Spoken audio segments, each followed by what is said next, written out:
Hey guys, this is Anthony Morganti. I am MrPhotographer.com. In this video, we're going to go over some of the more interesting images I received for last week's Process My Photo.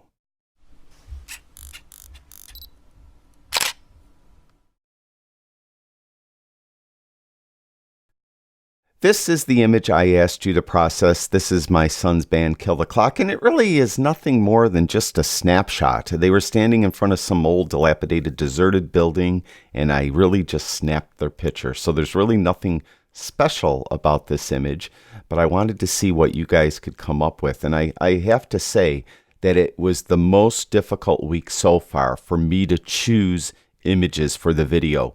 Every image I received was so good. Really, you guys outdid yourself. Now, with that said, this is very subjective. So if your image isn't in the video, I mean, don't be discouraged. Don't think I thought your image stunk or anything like that. Nothing of the sort. Everyone's images were great. It was just so hard to choose, and I can't put everyone's image in the video because the video would be way too long. So, if you look in the description below this video, there'll be a link to my website. On my website is everyone's videos or everyone's image. So if you'd like to look at everyone's image, click through and you could see them there. Now, this is again the image. This is the raw file. No processing done at it or on it at all. Now, this first image is from Dawn Downey. A lot of you chose to put the name of the band in the shot, kind of making it like a CD cover, and all of those were really good. And I really like this version too. I just like the way it's processed, really. I just thought it's very well done. Dawn did it in On1 Photo Raw 2019. So nothing really too difficult there, but it looks good. The next one is from Roger Cutright. Again, this is another one where they put the name of the band in the shot. And I really like this image. And actually, I have a different picture of Kill the Clock that I actually process very similarly to this, where basically their skin just jumps out at you. Everything else is really dark. So that's why I think I connected to this shot. So that's very well done. Roger used converted it to black and white in Lightroom, and then used Silver Efex Pro for the rest of the processing and blacking out the background and everything. The next is Mark Silverberg. Again, there's the Kill the Clock in the shot. And this is probably, a lot of you did a grunge version of the image. And I mentioned that the band is pop punk. So it kind of fits that kind of grunge look. So this was one of my favorite grunge versions of the image.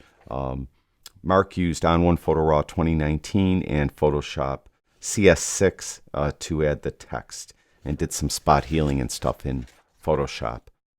The next is from Jim Karofsky.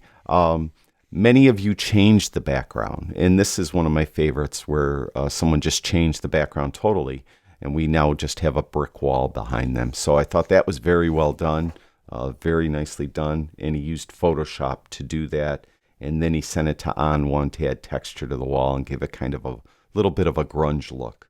So very well done, Jim. This next shot is from Chuck Brittingham. So many of you not only replaced the background, but a lot of you added a clock. Some of you changed the background, added a clock, and added text. And Chuck did all of that in this image. And I like this. Very well done. Adds the clock. He's got Kill the Clock up there in the corner. So that's pretty cool. Let's see. He used Adobe Camera Raw and Photoshop. And I think that's all he used. I don't see any other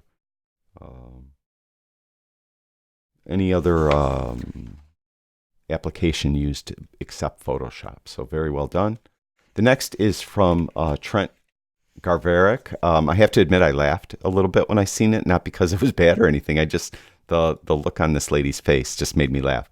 So again, this is a little bit grungy, but he added the clock, but in this case, a clock and a gun with the woman like killing the clock, right?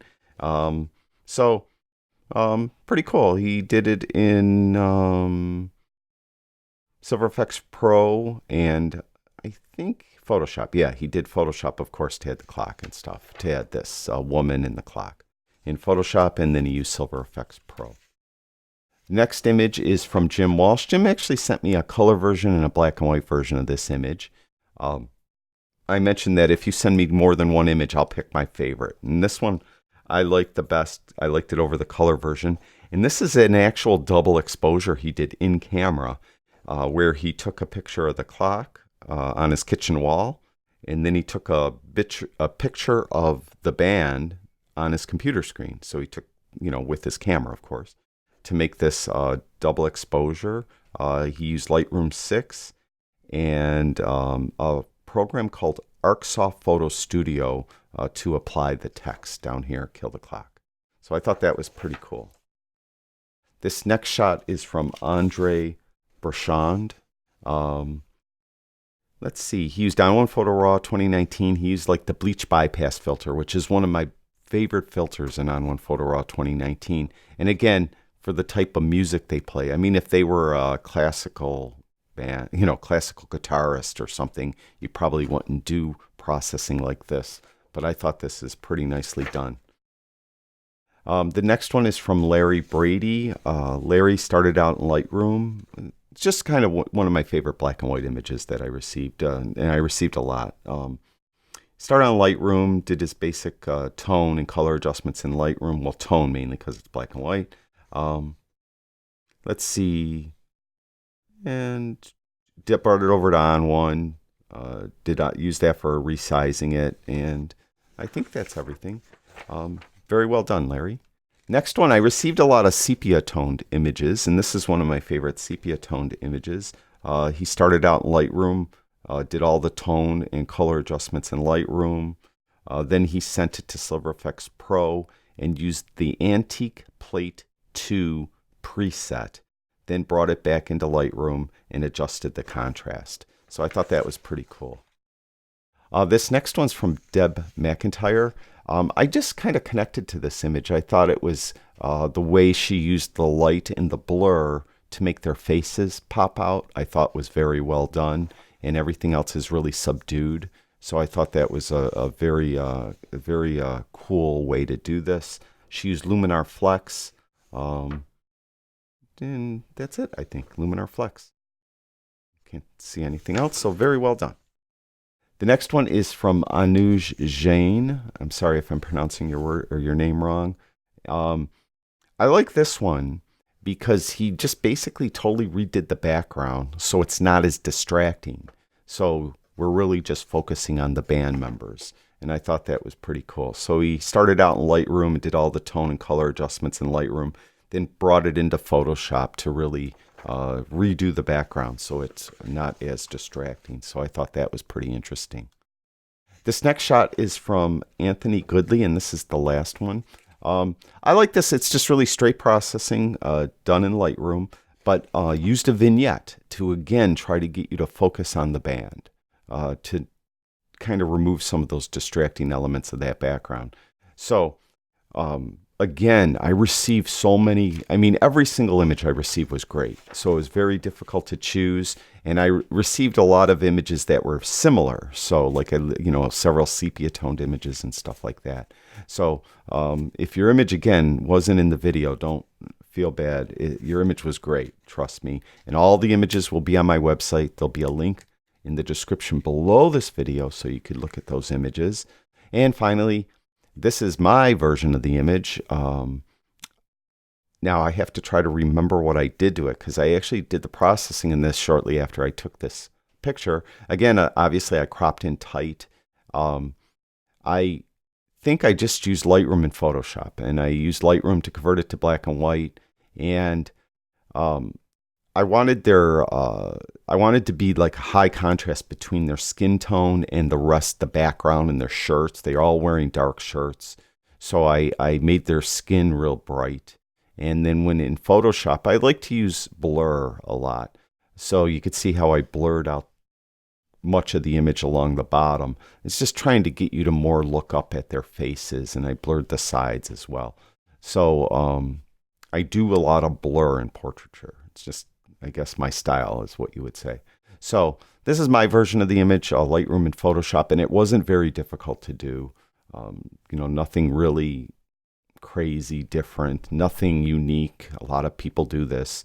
So that's it. That's my version of this image. Now, as far as our next image, I think I want to rest a while. I hope you'll understand.